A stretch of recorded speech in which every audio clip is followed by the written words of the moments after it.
അവസാനം കോൺഗ്രസിന്റെ ആ വലിയ ആഗ്രഹം സാധിക്കാൻ പോവുകയാണ്.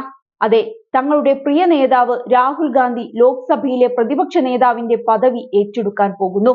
കോൺഗ്രസ് പ്രവർത്തകരുടെ ഏറ്റവും വലിയ ആഗ്രഹം ഈ തിരഞ്ഞെടുപ്പോടെ നടക്കാൻ പോവുകയാണ്. ഇന്നോ നാളെയോ ഔദ്യോഗിക പ്രഖ്യാപനമുണ്ടായേക്കും. തിരഞ്ഞെടുപ്പിൽ കോൺഗ്രസിനെ മികച്ച പ്രകടനത്തിലേക്ക് നയിച്ച രാഹുൽ പ്രതിപക്ഷ നേതാവാകണമെന്നതിൽ പാർട്ടി ഒറ്റക്കെട്ടാണ്. ഇക്കാര്യം ആവശ്യപ്പെട്ട് പ്രവർത്തക സമിതി ഐക്യകണ്ഠേന പ്രമേയം പാസാക്കിയിരുന്നു. പ്രതിപക്ഷ നേതാവ് ആയില്ലെങ്കിൽ ഉത്തരവാദിത്തങ്ങൾ ഏൽക്കാൻ രാഹുൽ വിമുഖത കാട്ടുന്നുവെന്ന ആക്ഷേപം ശക്തമാകുമെന്നതാണ് പാർട്ടിയുടെ വിലയിരുത്തൽ. പ്രതിപക്ഷ നേതാവ് എന്ന നിലയിൽ ദേശീയ രാഷ്ട്രീയത്തിൽ നടത്തുന്ന ഇടപെടലുകൾ രാഹുലിന്റെ പ്രതിച്ഛായ മെച്ചപ്പെടുത്താൻ സഹായിക്കും. ഇന്ത്യ സഖ്യത്തിലെ കക്ഷികൾക്കിടയിലും സ്വീകാര്യത വർദ്ധിക്കും. ഭാരത് ജോഡോ യാത്രയിൽ ജനങ്ങളുമായി അടുത്തിടപഴകി ആവശ്യങ്ങൾ മനസ്സിലാക്കിയ രാഹുൽ അക്കാര്യങ്ങളാണ് തിരഞ്ഞെടുപ്പ് പ്രചരണ വിഷയങ്ങളാക്കിയത്. ജനങ്ങളുടെ ആവശ്യങ്ങൾ പാർലമെന്റിൽ ഉന്നയിക്കാനും അതിനായി പോരാടാനും രാഹുൽ മുന്നിലുണ്ടാകണമെന്നാണ് പാർട്ടി നേതൃത്വത്തിന്റെ നിലപാട്. KC വേണുഗോപാൽ, ഗൗരവ് ഗൊഗോയ് എന്നിവരിലൊരാൾ സഭയിലെ ഡെപ്യൂട്ടി നേതാവാകാനാണ് സാധ്യത.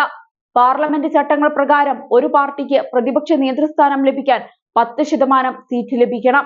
അതായത് 55 സീറ്റുകൾ ലഭിച്ചാലേ പ്രതിപക്ഷ നേതൃസ്ഥാനം ലഭിക്കുകയുള്ളൂ.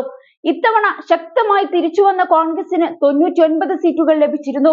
തിരഞ്ഞെടുപ്പ് ഫലത്തിന് ശേഷം ഒരു സ്വതന്ത്ര MP കോൺഗ്രസിനൊപ്പം ചേർന്നതോടെ പാർട്ടിയുടെ ലോക്സഭയിലെ MP-മാരുടെ എണ്ണം 100 ആയി.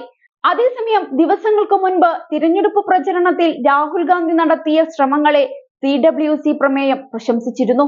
രാഹുൽ ഗാന്ധിയെ പ്രധാനമായും വേറിട്ടു നിർത്തേണ്ടത് അദ്ദേഹം രൂപകൽപ്പന ചെയ്യുകയും നയിക്കുകയും ചെയ്ത ഭാരത് ജോഡോ യാത്രയും ഭാരത് ജോഡോ ന്യായ് യാത്രയും കാരണമാണ്. അദ്ദേഹത്തിന്റെ ചിന്തയും വ്യക്തിത്വവും പ്രതിഫലിപ്പിച്ച ഈ 2 യാത്രകളും നമ്മുടെ രാജ്യത്തിന്റെ രാഷ്ട്രീയത്തിലെ ചരിത്രപരമായ വഴിത്തിരിവുകളായിരുന്നു. ഇത് നമ്മുടെ ലക്ഷക്കണക്കിന് തൊഴിലാളികളിലും കോടിക്കണക്കിന് വോട്ടർമാരിലും പ്രതീക്ഷയും ആത്മവിശ്വാസവും പകർന്നു. തിരഞ്ഞെടുപ്പ് പ്രചരണത്തിൽ വളരെ ശക്തമായി പ്രതിധ്വനിച്ച പാഞ്ച് ന്യായ്, 25 ഗ്യാരണ്ടി പരിപാടി യുവാക്കൾ, സ്ത്രീകൾ, കർഷകർ, തൊഴിലാളികൾ, ദളിതർ, ആദിവാസികൾ, ന്യൂനപക്ഷങ്ങൾ എന്നിവരുടെ ആശങ്കകളും അഭിലാഷങ്ങളും ശ്രദ്ധിച്ച രാഹുലിന്റെ യാത്രകളുടെ ഫലമാണ് എന്നും പ്രമേയത്തിൽ പറഞ്ഞിരുന്നു. അതേസമയം പ്രതിപക്ഷ നേതാവാകാൻ രാഹുൽ ഗാന്ധി എത്തിയേക്കില്ല എന്ന വാർത്തകളും ഇതിനിടയിൽ പുറത്തു വന്നിരുന്നു. ഉത്തരവാദിത്തങ്ങളൊന്നും രാഹുൽ ഏറ്റെടുക്കില്ലെന്നായിരുന്നു റിപ്പോർട്ട്. ഒരു പദവിയും ഏറ്റെടുക്കാൻ രാഹുൽ ആഗ്രഹിക്കുന്നില്ലെന്നാണ് പാർട്ടി വൃത്തങ്ങൾ പറഞ്ഞിരുന്നത്. നിരവധി നേതാക്കളാണ് രാഹുലിൽ സമ്മർദ്ദം ചെലുത്തിയിരുന്നത്. ഈ പദവി ഏറ്റെടുക്കണമെന്നായിരുന്നു പല കോണുകളിൽ നിന്ന് ഉയർന്ന ആവശ്യം. ഒരുപാട് നേട്ടങ്ങൾ ഇതുകൊണ്ട് രാഹുലിനുണ്ടാകും. ക്യാബിനറ്റ് റാങ്ക് രാഹുലിന് ലഭിക്കും. ഇന്ത്യ സഖ്യത്തിൽ കൂടുതൽ സഹകരണം കൊണ്ടുവരാനാകും. എല്ലാ കാര്യങ്ങളെയും ഏകോപിപ്പിക്കാൻ സാധിക്കും. ഇതോടെ പ്രതിപക്ഷ നിരയിൽ കോൺഗ്രസിനുള്ള കരുത്തും വർദ്ധിക്കും. ഏതായാലും താല്പര്യമില്ല എന്ന് പറഞ്ഞ രാഹുൽ ഇന്ന് ആ സ്ഥാനം ഏറ്റെടുക്കാൻ പോവുകയാണ്. ഒരു ദശാബ്ദത്തിന് ശേഷമാണ് പ്രതിപക്ഷത്തിന് ലോക്സഭയിൽ നേതാവ് ഉണ്ടാകാൻ പോകുന്നത്. ഇത് ആഘോഷിക്കാൻ തന്നെ തീരുമാനിച്ചിരിക്കുകയാണ് പാർട്ടി.